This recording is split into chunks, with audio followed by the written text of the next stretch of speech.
behind the story of what we all today talk of as gentrification.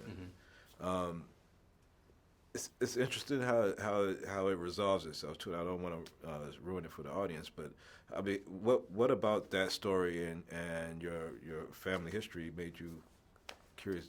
Go with this.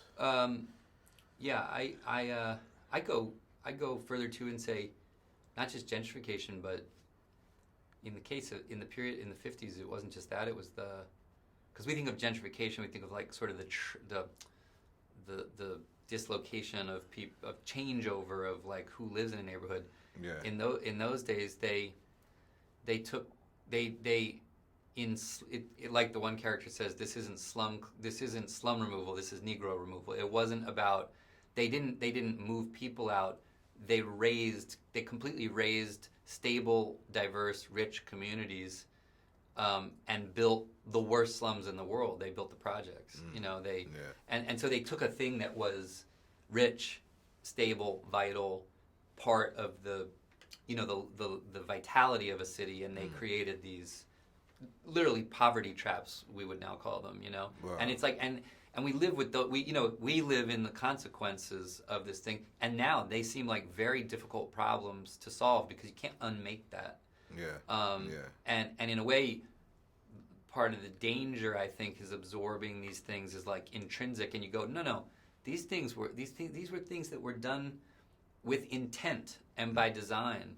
And that is that's the shadow story under the story that we tell ourselves about what's America all about and what are our values and what are our principles. And the answer to your question is, I think there's a tradition in American films, noir films, if you want to call them that, but where we say like, hey, that shadow narrative, we're going to go in it, and if what we find is people with a kind of power doing things that, then we're going to start to like try to be a thorn in its side. The detective is kind of like all of us saying, we'll go along with this for a little bit, but we're not going to go along with it all the way. And that's why I think it's healthy. It's like we're gonna acknowledge that there's a shadow narrative, right? Right. But I got interested in that because my grandfather was a very progressive thinker about cities. He was sort of the antithesis of Alec Baldwin's character.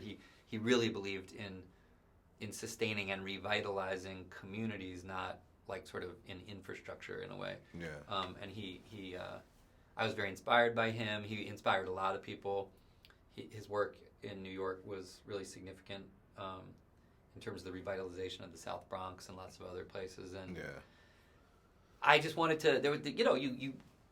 You've marinated in. So I worked for him in New York. I somehow I wanted to find a way, not a documentary. I wanted to find a way that was a fun story, a compelling story to unearth some of that. And you do that, especially with Google and some other characters. Michael K. It was great to see. You're real busy on this project as producer and director and acting, and I imagine as artists that you may be critical of yourself after any project or when you go back and look at it. But when you're doing so many parts of the project, does it make you like more critical of the process afterwards? Or? No, that's a very interesting question. I'd say there's a higher risk of that, yes, because you're going to assess your own work on all these dimensions and things. But the payoff is greater too. It's like higher risk reward, because I think when you do feel these people that you've brought together who you have a conviction in their talent and in fact they manage to all line up and move in sync, and you get that sensation of, wow, this world feels authentic and real and big, and the music, this mashup of things I like, Tom York from Radiohead and Wynton Marsalis and this great composer, it's working. It's creating that hypnotic effect. You start to feel excited. You start to feel like you're doing. Look, we're all influenced by something. I mean, it's funny. I talked to Spike Lee about this because one of the things I love about Spike is the same thing I love about Martin Scorsese, which is they're highly original, distinctive filmmakers, but they are like film historians. They're the first ones to say to you, this film, I borrowed from this, I studied from this. They talk about influence because they know that their voice is original and they bend those things through themselves.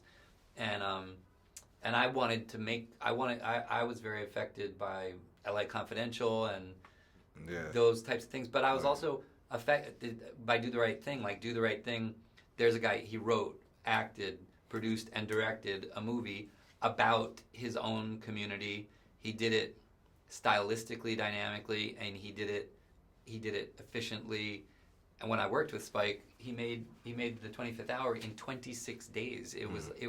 It melted my mind that he worked that way, and it affected me a lot. I was like, wait a minute, you can do these things. They don't have to be these massive behemoths. You can do it. And I also think he's never talked down to audiences. He's always believed that people can handle and will be stimulated by talking about complex social issues, right? Yeah. And I appreciate that too. I like not being.